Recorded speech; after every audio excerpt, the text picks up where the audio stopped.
Bismillahirrahmanirrahim. Assalamualaikum warahmatullahi wabarakatuh. Okey. Kita teruskan dengan bab yang terakhir, bab 8, pemodelan matematik dalam tingkatan 5. Model ni biasanya apa terfikir dalam kepala kamu? Model ni. Modeling kalau matematik modeling kalau bahasa Inggeris. Kita tengok apa dia. Apa yang kamu akan pelajari dalam bab ini ialah pemodelan matematik. Baik. Pemodelan matematik ni kita akan gunakan dalam dunia sebenar sebenarnya. Jurutera dia gunakan pemodelan matematik untuk menganalisis laluan trafik di atas sebuah jambatan. Syarikat telekomunikasi menggunakan pemodelan matematik untuk tentukan harga, untuk mengecas pengguna bagi satu perkhidmatan panggilan. Okay, ada idea sikit Ahli sains juga gunakan pemodelan matematik untuk ramal trend pertambahan penduduk. Dan ahli sains juga gunakan pemodelan matematik untuk tengok trend ataupun meramal trend sebaran penyakit berjangkit. Jadi apa dia pemodelan matematik ni? Baik. Ada kalau apa yang kita alami sekarang ni, pandemik COVID-19 ni, telah melanda dunia pada tahun 2019. Jadi kerajaan telah memutuskan untuk melaksanakan PKP dalam usaha melandaikan lengkuk epidemiologi kes kebolehjangkitan COVID-19 dalam negara kita. Pemodelan matematik boleh digunakan untuk meramal epidemik ataupun pandemik ini. Baik, antara istilah-istilah yang kamu akan jumpa, dalam tajuk ini ialah eksponen, fungsi eksponen, kuadratik, linear, pemodelan matematik. Apa pula kaitan-kaitan tu kan? Tajuk pemodelan matematik. Apa berkaitan linear, kuadratik, eksponen? Kita tengok lepas ni. Baik. Ini satu lagi. Baik.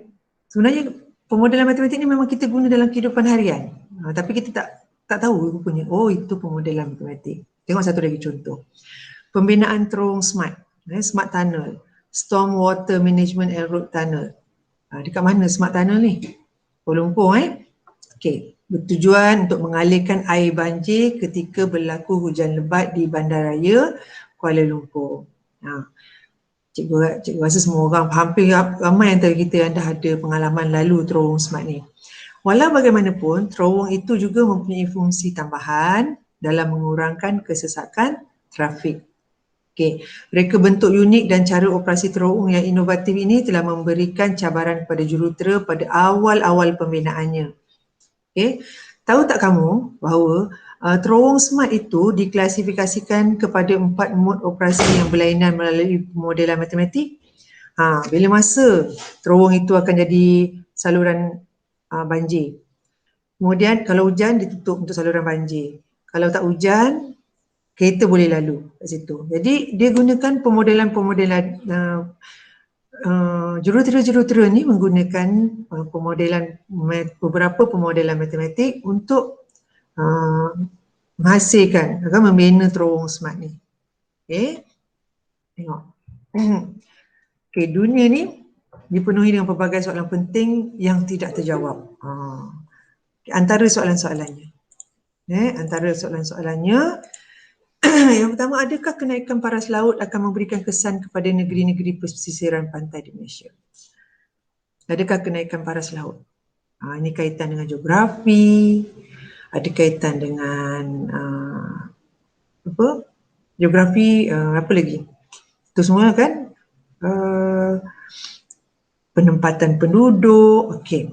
Berapakah kos perbelanjaan untuk belajar di kolej atau di universiti dalam tempoh 10 tahun akan datang? Kita nak buat ramalan. Sekarang ni kalau masuk universiti yang agak murah sikit UiTM. Lepas tu kalau 10 tahun akan datang, berapa kos tu akan meningkat? Okey. Soalan lain. Adakah jumlah penduduk di Malaysia akan melebihi 40 juta orang? Okey, sekarang ni penduduk Malaysia berapa orang? Berapa juta? Ada tengok tak jumlah penduduk Malaysia sekarang ni berapa orang? Berapa juta? 32 lebih sikit dah nak masuk 33 juta orang. Okay, adakah jumlah penduduk Malaysia akan melebihi 40 juta orang satu masa nanti? Okay, adakah ciri-ciri mangsa jenayah cyber dapat dikenal pasti dengan mengkaji tabiat seseorang itu melayari internet? Satu hari dia layari internet 8 jam. Ataupun satu hari dia layari internet 18 jam. Jadi mangsa jenayah cyber ni boleh tak kita kenal kaitkan antara ciri-ciri mangsa tu dengan tabiat dia melayari internet. Ini semua ada kaitan dengan persoalan-persoalan yang tidak terjawab tadi dan kaitannya dengan pemodelan matematik. Okey. Jawapan kepada persoalan di atas sentiasa dikaji oleh penyelidik. Adakah jawapan kepada persoalan yang dapat dicari? Mungkin. Yang pasti cubaan untuk menyelesaikan masalah ini memerlukan aplikasi matematik. Kemungkinan melalui penciptaan, melalui aplikasi, melalui perincian model matematik itu sendiri. Satu model matematik ialah satu hubungan matematik yang menghuraikan situasi dalam keadaan dunia yang sebenar. Misalnya, kita ada rumus I sama dengan PRT. Okey, kita ada rumus. Kita ada rumus I. Buka cikgu sekejap Okey ni. Cikgu ni. I sama dengan PRT. Okey, menunjukkan hubungan antara faedah mudah. Kamu dah pernah jumpa ni masa tingkatan 3 dulu.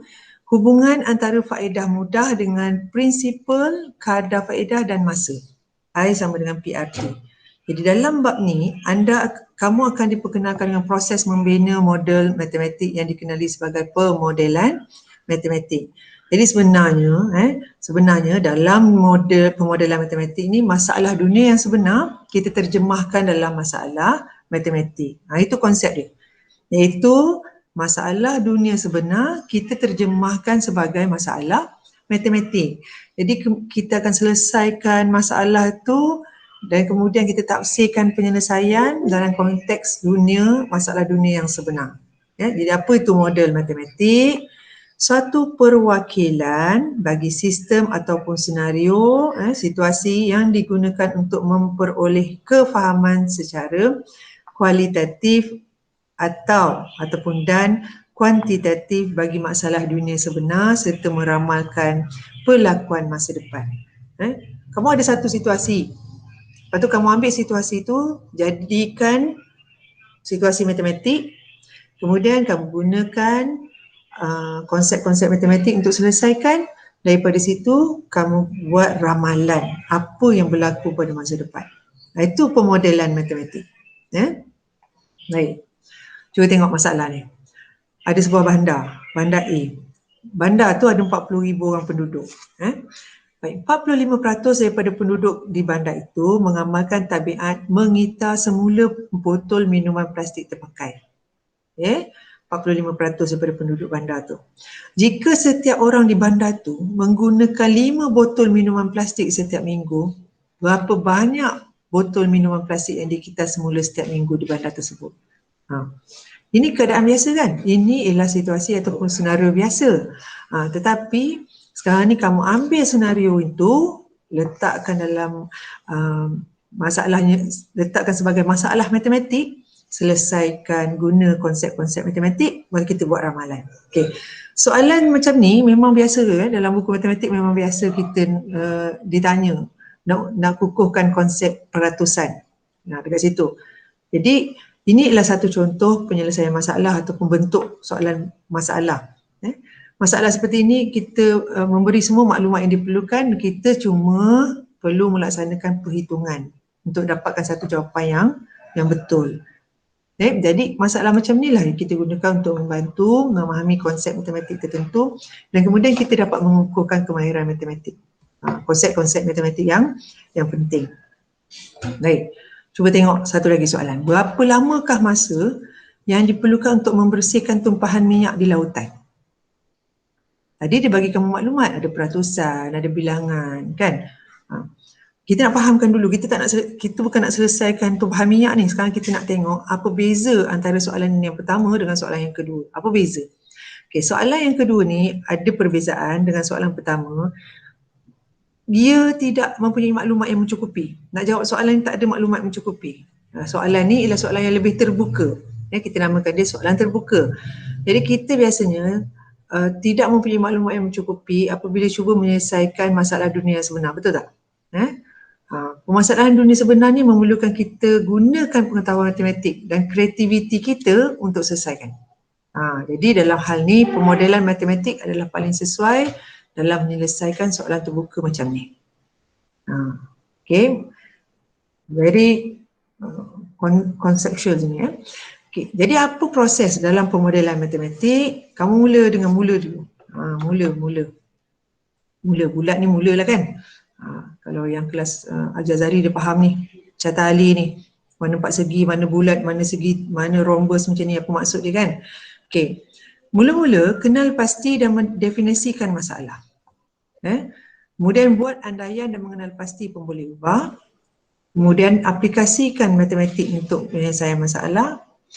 Tentu sahkan dan tafsir penyelesaian dalam konteks masalah yang berkenaan sahaja. Kemudian perlu atau tidak memurnikan model matematik itu.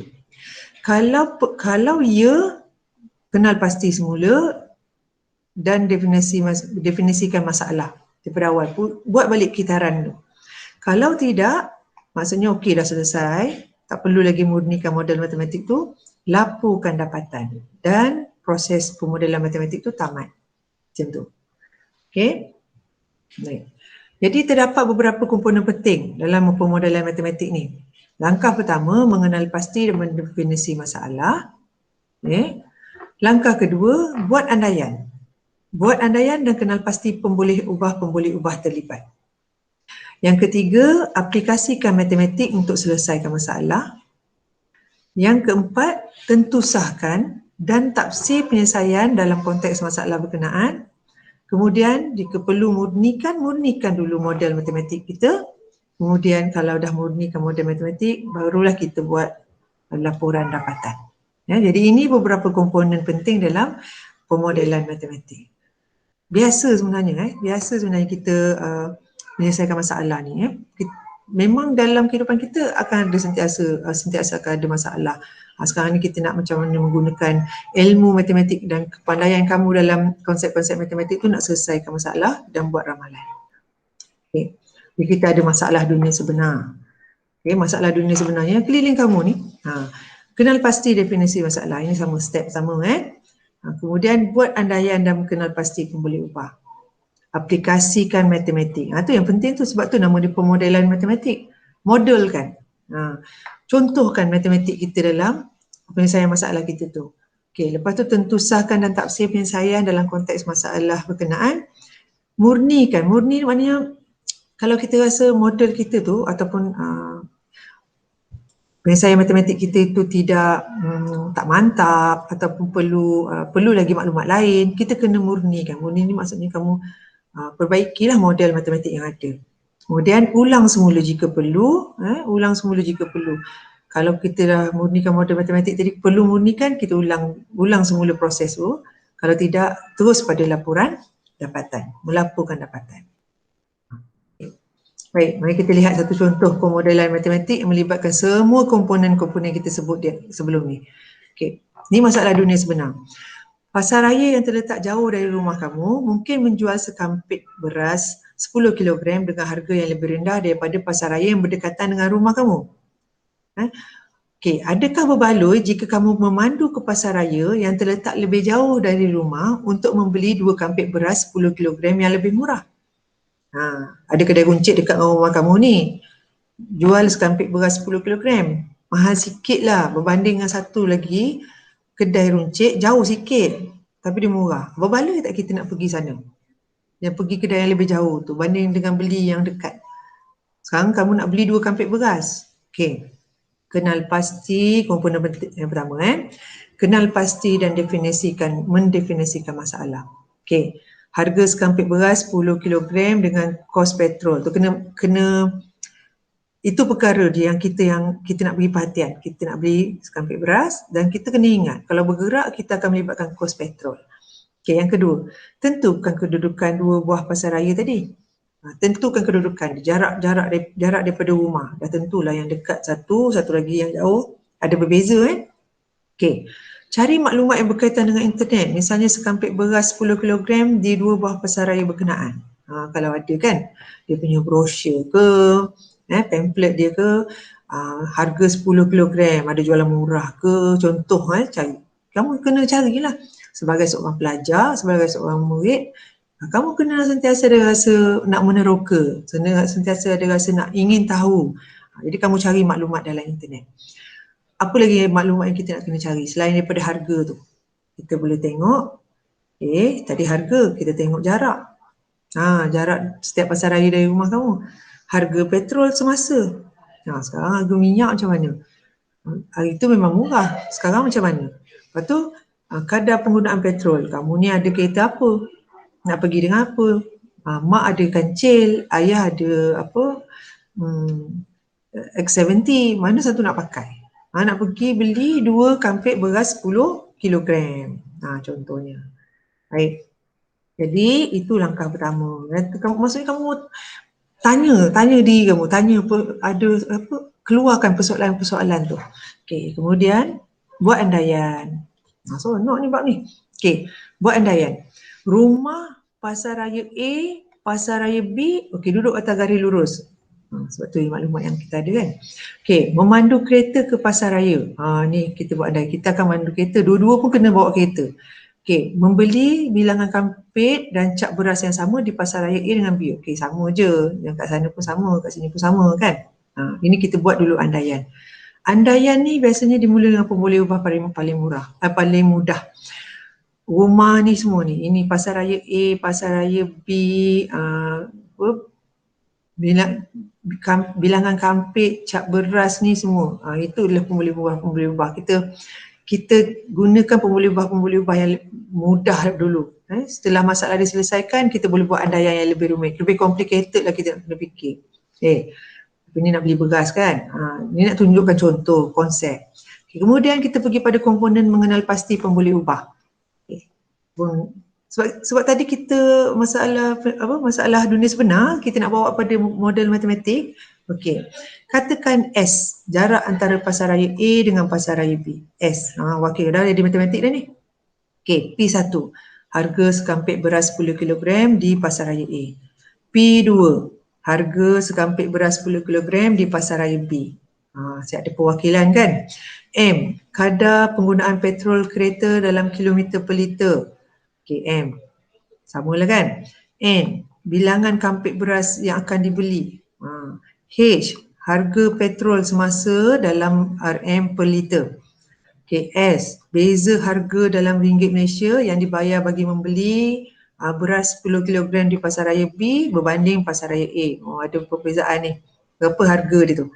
Kemudian T. Beza kos petrol yang akan dibayar dalam RM bagi perjalanan ke pasaraya B banding dengan perjalanan ke pasaraya A. Okey, jadi kamu gunakanlah pemboleh ubah. Kamu tak tahu nilai dia berapa, wakilkan jalanan A, B, C. Dekat sini dia bagi contoh lah. Okey, apa lagi? Jadi sekarang ni kamu nak aplikasikan. Seterusnya ni langkah yang keberapa ni? Langkah yang keempat. Kita tengok tadi kan. 1, 2, 3, ini 2. Yang ni ketiga, yang keempat, aplikasikan matematik untuk selesaikan masalah. Gunakan aplikasi matematik untuk selesaikan masalah. Okey. Harga sekampit beras 10 kg. Kamu dah buat kajian ni. Kamu dah mengkaji-kaji, dah selidik-selidik. Harga sekampit beras 10 kg dekat pasaraya A RM25.95. 10 kg. Di pasaraya B RM23.99 per kilogram. Harga sekampit beras di pasaraya B lagi murah. Okey, katakan bilangan kampit beras 10 kg yang akan dibeli ialah 2. Sebab tadi dia cakap nak beli 2 kan. Okey, berapa harga yang perlu dibayar? Mudarab dengan 2. Ternyata nak beli kat pasaraya B tu dia dapat jimat RM3.92. Okey. Katakan jarak antara pasaraya A dengan pasaraya B ni 6 km. Okey. Kadar penggunaan petrol sebuah kereta lebih kurang 17.6 km per liter. Naik kereta yang sama lah ni, satu kereta ni. Harga petrol semasa sekarang katalah RM2.08 per liter. Okay, jadi kamu perlukan untuk 6 km. 6 km dia jauh mana? Kalau daripada Taman Semarak, 6 km agak-agaknya nak pergi ke mana? Kalau daripada Taman Semarak, lebih kurang nak pergi ke Nilai Lama. Ada? Lebih kurang 6 km. Jadi petrol yang diperlukan bagi perjalanan 6 km, 6 km bahagi dengan 17.6 km per liter ni. Okay, jadi lebih kurang 0.341 liter. Nampak macam terperinci sangat kan? Tapi ini cara kita nak memberi rasional. Apa tindakan kita akan buat selepas itu. Okay, kos petrol bagi perjalanan 12 km. Dua hala lah pergi balik kan, takkan pergi je tak balik-balik. Ni 0.341 ni darab dengan berapa ringgit 1 liter, RM2.08, darab dengan 2 kali perjalanan pergi balik. RM1.42. Macam senang naik bas je ya, tapi usah nak angkut beras tu 2 kampit kan. Jadi wang yang dapat dijimatkan ialah RM3.95 tolak dengan RM1.42. Kenapa RM3.92? Dah tadi RM3.92 tu penjimatan daripada pembelian beras tu. Tolak dengan RM1.42. Okey, RM2.50. Apabila membeli 2 kampit beras 10 kg di Pasar Raya B. Nampak? Betul ke tak betul? Ya ke? Tengok langkah yang kelima. Betul ke? Okay, cuba tengok model matematik yang dapat dihasilkan. S sama dengan P1 tolak P2. P1 tadi apa? P1 kalau kamu dah cakap tadi, P1 tu harga. Harga sekampit beras 10 kg Pasar Raya A. P2 harga sekampit beras 10 kg di Pasar Raya B. Jadi kamu membuatlah matematik dia. Ni harga Pasar Raya A, harga Pasar Raya B. Darab dengan berapa nak beli? Nak beli 2. S ni apa? S ni ialah tengok balik apa benda yang kamu guna, kamu boleh ubah tadi. S ialah beza harga. S besar yang ni S kecil ni jarak. S besar ni beza harga yang perlu dibayar. Jadi yang ni satu model. Okey. T ni ialah apa tadi? T ialah beza kos petrol. T ialah beza kos petrol. Kita membuatlah model dia ni. S ni tadi apa? S kecil ni ialah jarak kan? Tengok balik. S kecil ialah jarak. Kemudian M kecil tu ialah apa? M kecil tu ialah kadar penggunaan petrol. Jadi kita kaitkan petrol dengan petrol lah. Petrol dengan petrol. Jarak ke, beza harga ke, macam tu. Okay. Pusing balik sini. M ialah, apa dia M tadi? Tengok balik M. Kadar penggunaan petrol. Dalam kilometer per liter. Berapa kilometer kita nak pakai? H pula. H apa? Harga petrol. Ini harga petrol. Lepas tu darab dengan 2 sebab pergi balik. Ini satu lagi model matematik. Okey. Jika S lebih besar dari T, maka adalah lebih jimat untuk membeli beras di Pasar Raya B. Oleh itu kita wajar memandu ke Pasar Raya B. Okey. Jika S kurang daripada T, maka kita tidak seharusnya memandu ke Pasar Raya B untuk membeli beras. S tadi apa? S besar ialah beza harga.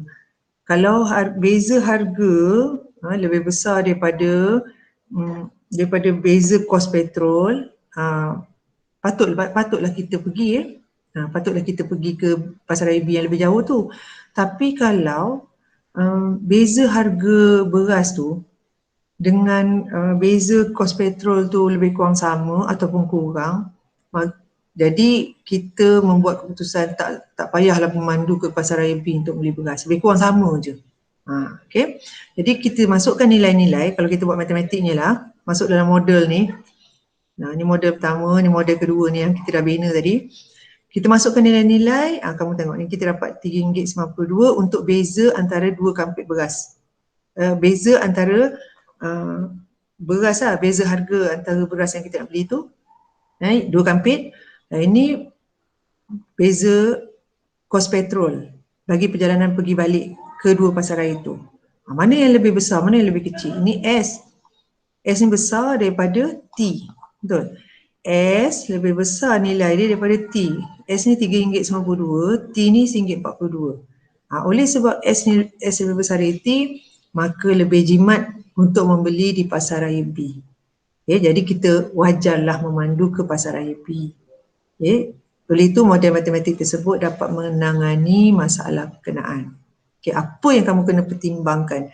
Semasa kamu nak tentu sahkan ni, kamu kena pertimbangkan adakah penyelesaian kamu ini dapat menangani atau menyelesaikan masalah berkenaan. Lepas tu rasional tak? Logik tak? Macam bila kita buat tu, nombor-nombor yang kita dapat dari pengiraan matematik tu kena logik lah juga kan. Contohnya kalau jarak, cikgu tengok ni katakanlah jarak antara pasaraya A dengan pasaraya B tu 6 km. Takkanlah bila kamu kira-kira dekat sini beza minyak, harga minyak ni RM15, tak mungkin lah pula kan. Daripada Taman Semarak ke Nilai Lama sampai RM15, macam tak logik pula jawapan tu. Jadi kamu semasa kita nak tentu sahkan penyelesaian, jawapan tu mesti rasional dan boleh diterima lah untuk kita gunakan dalam dunia yang sebenar. Macam tu. Okey. Jadi daripada model matematik yang dibina, penerokaan lanjutan boleh dibuat. Ini kita masukkan balik. Jika semua pun boleh ubah dikekalkan, banyak pun boleh ubah ni. P1, P2, N, S, M, H ni. Sejauh manakah jarak kedudukan pasaraya B adalah optimum? Optimum maksudnya kedudukan yang terbaik atau paling menguntungkan. Jadi kamu masukkanlah nilai P1, P2 sebab kamu dah buat kajian. Kamu dah cari dalam internet tadi. Nanti ada yang tanya cikgu, mana dapat RM25.95 cikgu? Ini kan ada satu langkah tadi, ada satu step atau komponen tadi, kamu cari dalam internet lah maklumat ni. Okay. Lepas tu kenapa darab 2? Sebab kamu beli 2 kampit. Ada yang ni kamu bahagi dengan 1 liter jarak, kemudian kamu pergi balik darab dengan 2. Jadi bila kamu selesaikan matematik ni, dapatlah S sama dengan S kurang daripada 16.6 km. Dekat sini ada banyak ilmu konsep matematik kamu kena guna. Satu ni, nampak ketaksamaan ni. Ketaksamaan ni. Kurang, lebih besar, kurang sama. Tu kita nak gunakan semua konsep matematik tu maksudnya. Ada yang kita gunalah, ada yang tak guna. Tapi maksudnya kamu kena gabungkan semua tu. Mana tempat yang sesuai kita nak pakai. Apa lagi? Operasi tolak, operasi darab, nampak? Dia telah menjadikan masalah tadi dalam bentuk matematik. Ini bermakna, berbalik pada cerita kita ni tadi, ini bermakna jika jarak antara dua pasaraya itu adalah kurang daripada 16.6 km, maka wajarlah memandu ke pasaraya B untuk membeli beras. Tadi kan pasaraya A ke pasaraya B tu 6 km saja. Tapi kalaulah ada satu lagi pasaraya yang jarak semua ni lebih kurang 16.6 km, masih lagi berbaloi lah kalau boleh lagi lah kalau nak pergi beli beras sejauh tu. Janganlah sampai 25 km nak beli beras 2 kampit semata-mata. Tu dah tak wajar lah kan. Macam dah tak ada beras pula dekat dengan kita kan. Contoh. Okay. Baik. Soalan yang kedua. Berapakah harga sekampit beras 10 kg yang maksimum di pasaraya B sehingga mempengaruhi seseorang memandu ke pasaraya B untuk membeli beras? Ini model matematik kita. Ini pun model matematik kita tadi. Kita pegang pada model persamaan lah. Maksudnya model ni persamaan dia tu lah. Okey. Tapi kita tak tahu P2 ni. P2 ni sekampit beras, harga sekampit beras di pasaraya B. Ini kita dah tahu dah tadi harga sekampit beras di pasaraya A. Kita gunakan ketaksamaan lebih besar daripada harga kos petrol oleh kereta tu pergi balik. Kita letak lebih besar kenapa? Kita kena pastikan harga sekampit beras tadi beza 2 kampit beras tadi mesti lebih besar daripada beza pergi balik kos petrol. Barulah logik kan. Nanti minyak je pakai banyak, harga sekampit beras, 2 kampit beras lagi mahal tak. Jadi itu sebab kita gunakan lebih besar. Bila kita selesaikan matematik kat sini, kita dapati bahawa P2 akan kurang daripada RM25.24. Apa maksud dia? Apa maksud pengiraan ini? Apa maksud P2 kurang daripada RM25.24. Apa maksud dia? Maksudnya ialah selagi harga sekampik beras 10 kg di Pasaraya B itu kurang daripada RM25.24, perjalanan yang kamu ambil untuk ke Pasaraya B itu masih lagi berbaloi. Jadi melalui model matematik di atas, kita bukan saja dapat menjawab sama ada tindakan yang diambil itu terbaik untuk situasi yang diberikan itu, malah kita boleh juga menentukan faktor-faktor lain yang menyokong dan menyangkal keputusan kita untuk memandu pada jarak yang lebih jauh untuk membeli beras. Ini contoh dalam kehidupan harian bagaimana kita guna pemodelan matematik. Ya, baik. Tak selesai kat situ je. Kita buat refleksi. Refleksi tentang model kita. Itu sebab bila buat refleksi baru kita tahu kita nak murnikan ke tak murnikan model kita tadi. Okey, buat refleksi tentang model. Apa persoalan yang timbul? Adakah jawapan bernilai negatif boleh diperolehi? Okey, adakah andaian kita relevan dan boleh dipertahankan? Adakah model itu mengikut andaian yang dibuat? Ada tak terdapat andaian-andaian lain yang perlu kita buat? Okey, adakah model ni masih sah? Kalau kita tambah dan kurangkan nilai pun boleh ubah, tambah pula lagi pun boleh ubah lain. Jenis kereta, jenama beras tu ke contohnya. Jadi misalkan semua boleh ubah tu dikekalkan tapi kita kurangkan nilai S, iaitu jarak antara Pasaraya A dengan Pasaraya B ke, ataupun nilai T tu berkurangan, beza kos petrol tu dibayar bagi perjalanan ke Pasaraya B berbanding dengan Pasaraya A. Tengok macam tu. Maknanya kita ni ada persoalan yang kita nak tanya. Kita curious. Kita ingin tahu. Bila kita ingin tahu, kita cari jalan untuk selesaikan. Bagaimana kalau andaian kita buat tu tak betul, apa kita nak buat? Macam mana hal membuat andaian tak betul tu akan memberi impak pada jawapan kita? Okey. Bagaimana kalau senario-senario yang diberi itu berubah sikit? Adakah keputusan yang diambil berubah banyak atau sikit? Sejauh mana perubahan itu mempengaruhi keputusan yang kamu buat? Jadi ini antara refleksi-refleksi lah yang boleh kamu fikirkan untuk memurnikan satu model matematik. Okey. Yang ni murnikan model matematik. Ini langkah yang keberapa? Langkah yang keberapa dah ni? Tengok balik. 4, 5, 6. Ini langkah yang ke-6. Andaian yang dibuat tentang lokasi rumah Pasaraya dan Pasaraya B berada pada satu garis lurus perlu dikaji semula. Tadi kan mula-mula kalau kamu tengok kan andaian awal ni dia semua datang satu garis lurus ni. Macam tu. Pasaraya A dulu kita jumpa, Pasaraya B kemudian. Okey. Boleh jadi kedudukan antara Pasaraya dengan rumah tu macam ni. Macam ni. Ni andaian yang lain pula kan. Jika lokasi ketiga-tiga tempat ni tak terletak pada satu garis lurus, macam mana keadaan ini akan memberi kesan ataupun impak pada model kita tadi, model matematik. Kalau kita buat andaian yang baru, model tadi juga perlu diubah untuk menggambarkan perubahan ni. Okay? Dan yang terakhir, laporkan dapatan. Okay? Gunakan simbol, gunakan rajah untuk laporkan dapatan jika perlu. Simbol dan rajah ni untuk menggambarkan keseluruhan proses pemodelan sampai mencapai dapatan yang kamu kendaki. Okay. Setiap model ni ada kekuatan, ada kelemahan. Yang penting model tu dapat mengenali kekuatan kelemahan tu dalam laporan. Dalam laporan kita sebut kenapa model ni bagus, kenapa model ni ada kelemahan macam tu.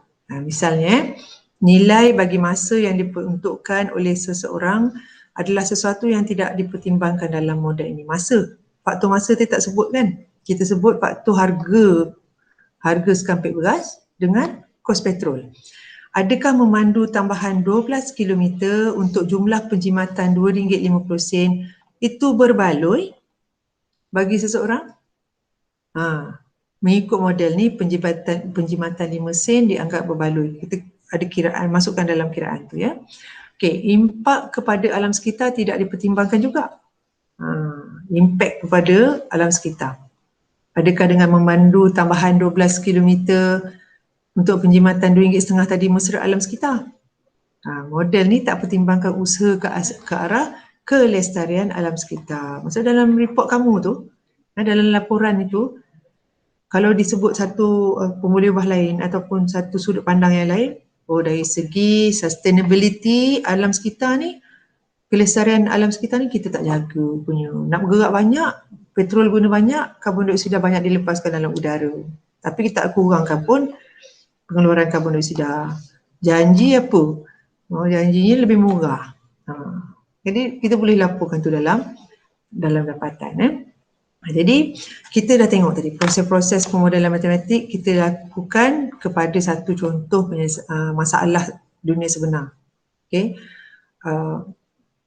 Perlu ditegaskan bahawa kita tak boleh gunakan contoh ni sebagai satu template penyelesaian masalah kepada masalah yang lain. Mungkin kedudukan rumah saya dengan kedudukan rumah kamu terhadap kedua-dua pasaraya tu lain. Dengan menyelesaikan masalah melalui pemodelan matematik, setiap individu ataupun kumpulan kita ada idea. Ada kemahiran, ada persepsi yang berbeza. Jadi soalan terbuka seperti soalan-soalan sebelum ni berkemungkinan menjana model matematik yang berbeza. Saya mungkin akan gunakan pemboleh ubah yang lain, tapi masih sah dengan menghasilkan jawapan yang berlainan. Kerana kamu kena create, kamu kena cuba timbulkan perkaitan-perkaitan antara pemboleh-pemboleh ubah tu untuk hasilkan satu model matematik. Okay. Kita tengok contoh satu. Contoh satu muka surat. Okey, muka surat 234. Okey. Contoh satu muka surat 234 dalam buku teks. Kita buku teks. Okey. Jeremy menyimpan 4,000 di bank bunga raya dengan faedah mudah 1.5% tahun. Ini kamu dah belajar faedah ni dah belajar masa tingkatan 3. Jeremy ingin membeli seunit komputer berharga RM4,455 melalui hasil simpanannya. Kamu pun bolehlah simpan duit sikit-sikit beli komputer ni. Makin lama makin berlanjutan PDPR kita kan. Okey. Berapa lamakah tempoh penyimpanan yang diperlukan oleh Jeremy? Okay. Tadi apa kaitan yang sebelum ni kita tingkatan 3 kamu belajar tu I sama dengan PRT kan. I faedah interest, P principal, R kaedah faedah dan T masa dalam setahun. Okay, itu kaitan model matematik yang rumus yang ada kaitan antara 4 perkara tu. Okay. Kenal pasti dan definisi masalah dalam persoalan di atas. Okay, dalam masalah ni kita ketahui bahawa prinsipal, kadar faedah diberikan. Jadi faedah ialah amount yang Jeremy perlukan selain daripada 4,000 untuk membeli komputer. Jadi kita perlu cari tempoh simpanan Jeremy di bank. Macam ni langkah pertama mesti kita kena tahu dulu apa yang saya kenal pasti dulu. Kenal pasti dan definisikan masalah. Ini langkah yang memang langkah pertama kalau kita dapat masalah. Okey. Kemudian tentukan andaian yang perlu dibuat dan kenal pasti pemboleh ubah dalam menyelesaikan masalah di atas. Okey. Apa andaian yang kita kena buat? Kita perlu mengandaikan kadar faedah tidak berubah sepanjang tempoh kita melakukan perhitungan faedah. Itu andaian kita. Tak adalah bulan ni faedah dia lain, bulan depan faedah lain. Kita kena buat andaian tu dulu, pegang itu dulu. Jika tidak, rumus ini tidak sah. Kita kena buat andaian bahawa kaedah faedah itu tidak berubah. Ain tak berubah contoh. Okay, kemudian apa lagi andaian kita kena buat? Kita juga kena andaikan harga komputer pun tak berubah. Ni kita kira berdasarkan 4,455. Nanti bila kamu kira-kira rupanya 3 bulan lagi harga komputer berubah. Jadi kita buat andaian harga komputer ni tak berubah apabila Jeremy berjaya mengumpulkan wang yang diperlukan. Okey, apa lagi pemboleh ubah? So kenal pasti apa? Tentukan andaian. Okey, pemboleh ubah apa yang kita terlibat dalam masalah Jeremy ni? Pemboleh ubah I untuk faedah, P untuk prinsipal, R kadar faedah dan T untuk masa dalam tahun. Okey, itu dulu. Ini dia semua contoh satu ni cuma nak bagi tahu kita sebelum kita menyelesaikan masalah, kita kena buat kenal pasti dulu masalah, definisikan dulu masalah, kemudian langkah seterusnya buat dahulu andaian untuk andaian-andaian kepada pemboleh ubah yang tertentu dalam menyelesaikan masalah di atas. Dia tak suruh selesaikan lagi, dia cuma nak kamu kenal pasti dulu.